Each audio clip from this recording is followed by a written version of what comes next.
मित्रों, आपने देखा होगा अयोध्या राम मंदिर पूरा बनकर तैयार हो चुका है, जिसके उद्घाटन की तैयारी बड़ी जोरों शोरों से हो रही है। क्या आपको पता है कि मंदिर उद्घाटन में कौन कौन बड़े श्रद्धालु संत महात्मा शंकराचार्य, अघोरी बाबा, उनके साथ नागा बाबाओं के ग्रुप आएंगे? क्या आपको पता है कि अयोध्या राम मंदिर में 22 जनवरी का समय क्यों ही चुना गया? 22 जनवरी के दिन को इतना महत्व क्यों दिया गया है? वहीं कुछ विपक्षी लोग इस पर बड़ा सवाल कर रहे हैं। क्या आपको पता है कि राम जी ने पृथ्वी पर कितने वर्षों तक जीवन व्यतीत किया था? इसी के साथ राम जी कितने लंबे थे, उनका चेहरा कैसा दिखता था, और कैकेयी ने राम जी को वनवास भेजने का क्यों प्रस्ताव लिया था? राजा दशरथ जी की 3 रानियां थीं। दोस्तों, राम जी की माता का नाम कौशल्या था। राम जी के 4 भाई थे, राम, लक्ष्मण, भरत और शत्रुघ्न। राम और लक्ष्मण कौशल्या से जन्मे थे। वहीं कैकेयी से भरत जन्मे थे और सुमित्रा से शत्रुघ्न जन्मे थे। अब आपके दिमाग में सवाल आ रहा होगा कि राम जी कैसे दिखते थे? वहीं पर महर्षि वाल्मीकि जी ने रामायण में बताया है कि भगवान श्री राम का चेहरा एकदम चंद्रमा की तरह चमकीला, कोमल और सुंदर था। उनकी आंखें कमल की भांति खूबसूरत और बड़ी थीं। उनकी नाक उनके चेहरे की तरह लंबी और खूबसूरत थी। उनके दोनों ओंठ सूर्य की तरह लाल थे। राम जी लंबाई 9 फीट 7 इंच थी और बताया जा रहा है कि भगवान श्री राम जी त्रेता युग में 11,000 वर्षों तक जीवित रहे थे। अब आगे चलते हैं, आखिर क्या हुआ जब अचानक से धरती फाड़कर बाहर निकले रावण के भाई विभीषण। जी हाँ दोस्तों, यह घटना अयोध्या नगरी की है, जो हाल फिलहाल ही हुई है। पिछले कुछ दिनों से हम सभी यह सुनते आ रहे हैं कि जब से राम मंदिर उद्घाटन का कार्य जितना समीप आ रहा है, वैसे ही एक बड़ी से एक घटनाएं भी सामने आ रही हैं, जिसमें सर्वप्रथम गिद्धों की झुंड की घटना सामने आई थी। उसके बाद वानरों के झुंड की ओर, उसके बाद भालू के झुंड की घटना हमारे सामने आई थी। लेकिन अब जो घटना सामने आई है वह बहुत ही अविश्वसनीय है, क्योंकि 8 चिरंजीवियों में से एक चिरंजीवी रावण के सगे भाई विभीषण जी अयोध्या में प्रकट हो चुके हैं। इसके बाद लोगों के मन में शंकाएं पैदा हो रही हैं कि यह क्या हो रहा है और आखिर यह कैसे हुआ। ये विचार सभी के मन में आ रहे हैं। तो आपको बता दें कि विभीषण जी को प्रभु श्री राम ने ही समय के अंत तक जीवित रहने का वरदान दिया था। दोस्तों, रावण के भाई विभीषण बहुत बड़े राम भक्त थे। जिस प्रकार से हनुमान जी, जामवंत जी, सुग्रीव और अन्य बहुत से लोग जो राम जी के बहुत बड़े भक्त थे, उनमें से एक हैं विभीषण जी, जिन्होंने प्रभु श्री राम की मदद की थी रावण की मृत्यु करने में, क्योंकि एकमात्र विभीषण जी ही यह जानते थे कि रावण की नाभि में अमृत है, और वही एकमात्र सबूत थे जिन्हें यह पता था कि वह अमृत सिर्फ और सिर्फ रावण की नाभि में है और रावण सिर्फ वही वार करने से मरेगा। अगर विभीषण जी उस वक्त श्री राम का साथ नहीं देते तो हो सकता था आज रामायण का इतिहास कुछ और होता। दोस्तों, महर्षि विश्रवा को असुर कन्या कैकसी के संयोग से 3 पुत्र हुए, जो कि रावण, कुंभकर्ण और विभीषण थे। विभीषण विश्रवा के सबसे छोटे पुत्र थे। विभीषण बचपन से ही धर्मपरायण और भगवान का भक्त था।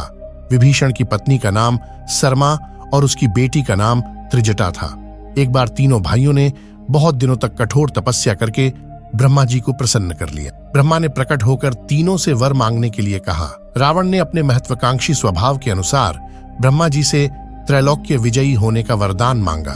कुंभकर्ण ने इंद्रासन की जगह गलती से निंद्रा स्थान मांग लिया, इसलिए वह वर्ष में बस 1 दिन के लिए ही जागता था। अंत में विभीषण ने उनसे भगवत भक्ति की याचना की। तपस्या से लौटने के बाद रावण ने अपने सौतेले भाई कुबेर से सोने की लंकापुरी को छीनकर उसे अपनी राजधानी बनाया और ब्रह्मा के वरदान के प्रभाव से त्रैलोक्य विजयी बना। विभीषण भी रावण के साथ लंका में रहने लगे। रावण ने जब सीता जी का हरण किया, तब विभीषण पराई स्त्री के हरण को महापाप बताते हुए सीता जी को श्री राम को लौटा देने की सलाह देकर हमेशा धर्म की शिक्षा देते थे, लेकिन रावण उसकी एक नहीं सुनता था। अंत में रावण ने उसे लंका से निकाल दिया। दोस्तों, जब हनुमान जी सीता की खोज करते हुए लंका में आए, उन्होंने श्री राम नाम से अंकित विभीषण का घर देखा। घर के चारों ओर तुलसी के वृक्ष लगे हुए थे। सूर्योदय के पूर्व का समय था। उसी समय श्री राम नाम का स्मरण करते हुए विभीषण जी की निद्रा भंग हुई। राक्षसों के नगर में श्री राम भक्त को देखकर हनुमान जी को आश्चर्य हुआ। 2 राम भक्तों का परस्पर मिलन हुआ। हनुमान जी ने उनसे पता पूछकर अशोक वाटिका में माता सीता का दर्शन किया। जब हनुमान जी लंका का दहन कर रहे थे तब उन्होंने अशोक वाटिका को इसीलिए नहीं जलाया क्योंकि वहां सीता जी को रखा गया था। दूसरी ओर उन्होंने विभीषण का भवन इसलिए नहीं जलाया क्योंकि विभीषण के भवन के द्वार पर तुलसी का पौधा लगा था। भगवान विष्णु का पावन चिन्ह शंख, चक्र और गदा भी बना हुआ था।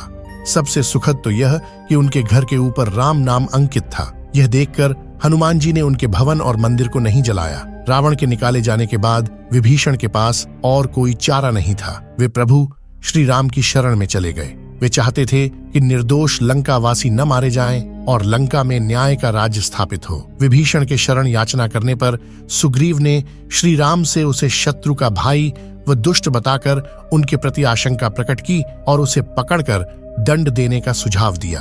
हनुमान जी ने उन्हें दुष्ट की बजाय शिष्ट बताकर शरणागति देने की वकालत की। इस पर श्री राम जी ने विभीषण को शरणागति न देने के सुग्रीव के प्रस्ताव को अनुचित बताया और हनुमान जी से कहा कि आपका विभीषण को शरण देना तो ठीक है किंतु उसे श्रेष्ठ समझना ठीक नहीं है। इस पर श्री हनुमान जी ने कहा कि तुम लोग विभीषण को ही देखकर अपना विचार प्रकट कर रहे हो, मेरी ओर से भी तो देखो मैं क्यों और क्या चाहता हूँ। फिर कुछ देर हनुमान जी ने रुककर कहा, जो एक बार विनीत भाव से मेरी शरण की याचना करता है और कहता है मैं तेरा हूँ, उसे मैं अभयदान प्रदान कर देता हूँ। यह मेरा व्रत है, इसीलिए विभीषण को अवश्य शरण दी जानी चाहिए। दोस्तों, विभीषण का एक गुप्तचर था जिसका नाम अनल था। उसने पक्षी का रूप धारण कर लंका जाकर रावण की रक्षा व्यवस्था तथा सैन्य शक्ति का पता लगाया और इसकी सूचना भगवान श्री राम को दी थी। विभीषण ने ही राम को कुंभकर्ण, मेघनाद और रावण की मृत्यु का रहस्य बताया था। भगवान श्री राम ने विभीषण को लंका का नरेश बनाया और अजर अमर होने का वरदान दिया। विभीषण जी सप्त चिरंजीवियों में एक हैं और अभी तक विद्यमान हैं। विभीषण को भी हनुमान जी की तरह चिरंजीवी होने का वरदान मिला है। वे भी आज सशरीर जीवित हैं। इंद्रादि देवताओं के बाद धरती पर सर्वप्रथम विभीषण ने ही हनुमान जी की शरण लेकर उनकी स्तुति की थी। विभीषण ने हनुमान जी की स्तुति में एक बहुत ही अद्भुत और अचूक स्तोत्र की रचना की है। विभीषण द्वारा रचित इस स्तोत्र को हनुमान वर्णवाल स्तोत्र कहते हैं। हनुमान जी ने सबसे पहले सुग्रीव को बाली से बचाया और सुग्रीव को श्री राम से मिलाया। फिर उन्होंने विभीषण को रावण से बचाया और उनको राम से मिलाया। हनुमान जी की कृपा से ही दोनों को ही भयमुक्त जीवन और राजपद मिला। इसी तरह हनुमान जी ने अपने जीवन में कई राक्षसों और साधु संतों को भय मुक्त और जीवन मुक्त किया है। मित्रों, विभीषण जी की ऐसी भक्ति देखकर भी बही बीते कुछ दिनों से अयोध्या से ऐसी घटनाएं सामने आ रही हैं जिनमें कहा जा रहा है कि गिद्धों के झुंड देखने को मिल रहे हैं, बंदरों के झुंड देखने को मिल रहे हैं। बातें शुरुआत में तो अफवाह ही लगी थी, हमें भी अफवाह ही लगी थी, लेकिन जब हमने इसकी रिसर्च की तो पाया कि वाकई में ये घटनाएं सत्य हैं, जिसको लेकर वन विभाग भी अलर्ट हो चुका है। इन सब घटनाओं के पीछे आखिर कारण क्या है यह तो हम नहीं जानते। कहा जा रहा है कि जीवित रूप में भगवान स्वयं आ रहे हैं। वहीं कुछ लोग ऐसे हैं जो यह भी कह रहे हैं कि जो गिद्ध का अयोध्या में आना अपशकुन हो सकता है, क्योंकि हम सभी जानते हैं कि भारत के अलावा पाकिस्तान जैसे देशों में राम मंदिर के खिलाफ साजिश भी रची जा रही है। ऐसे में इन खबरों को भी नकार देना कि यह अब सगुण नहीं है, यह भी सही नहीं होगा। अब जब बात हो रही है कि जीवित रूप में देवता अयोध्या आ रहे हैं, तो इसमें एक और घटना का नाम जुड़ जाता है जो अपने आप में अद्वितीय है और आपने इस घटना के बारे में विस्तृत रूप से नहीं सुना होगा। क्या आप जानते हैं कि एक बार बजरंगबली स्वयं अयोध्या में प्रकट हो गए थे और तब अयोध्या और भारत में ही नहीं बल्कि पूरी दुनिया में इस घटना की चर्चा हुई थी। यह अपने आप में अद्वितीय घटना है जिसके बारे में ज्यादा लोगों को जानकारी नहीं है। तो देर न करते हुए आते हैं आज की इस घटना पर। क्या हुआ था अयोध्या में जब स्वयं प्रकट हो गए थे बजरंगबली? कैसे 150 से अधिक एनकाउंटर करने वाले इंस्पेक्टर के भी उड़ गए थे होश? कैसे पाकिस्तान के आतंकवादियों में भी होने लगी थी बजरंगबली की चर्चा? क्या हुआ था जब मंडराया था अयोध्या में खतरा? सब जानेंगे आज के इस वीडियो में। दोस्तों, इस घटना पर एक फिल्म भी बन चुकी है। लास्ट में उस फिल्म का नाम भी बताएंगे जो कि काफी हिट हुई थी और यह पिछले साल ही रिलीज हुई है। तो चलिए बात करते हैं घटना के बारे में। बात है 1908 की।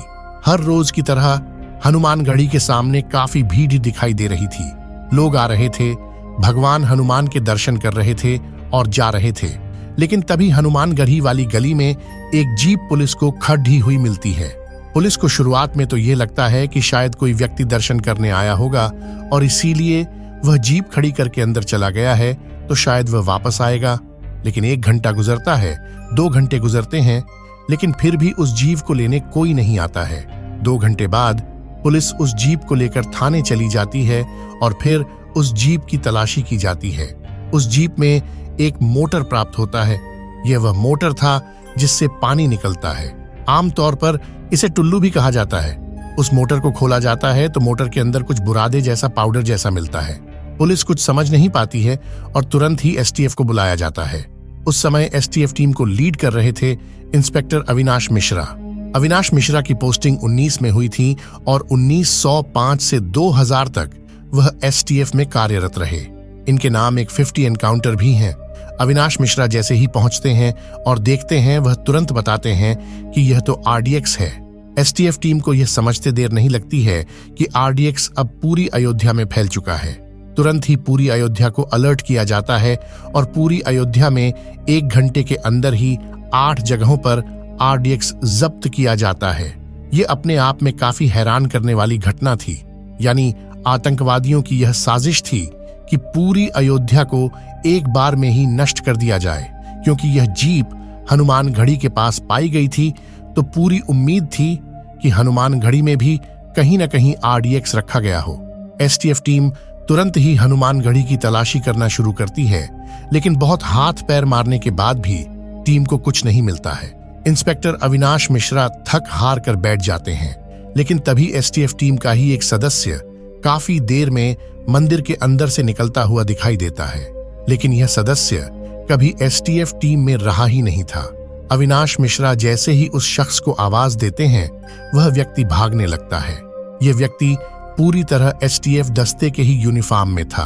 तुरंत ही टीम उसे दड़ाकर पकड़ती है और यह समझते देर नहीं लगती कि यह कोई आतंकवादी ही है।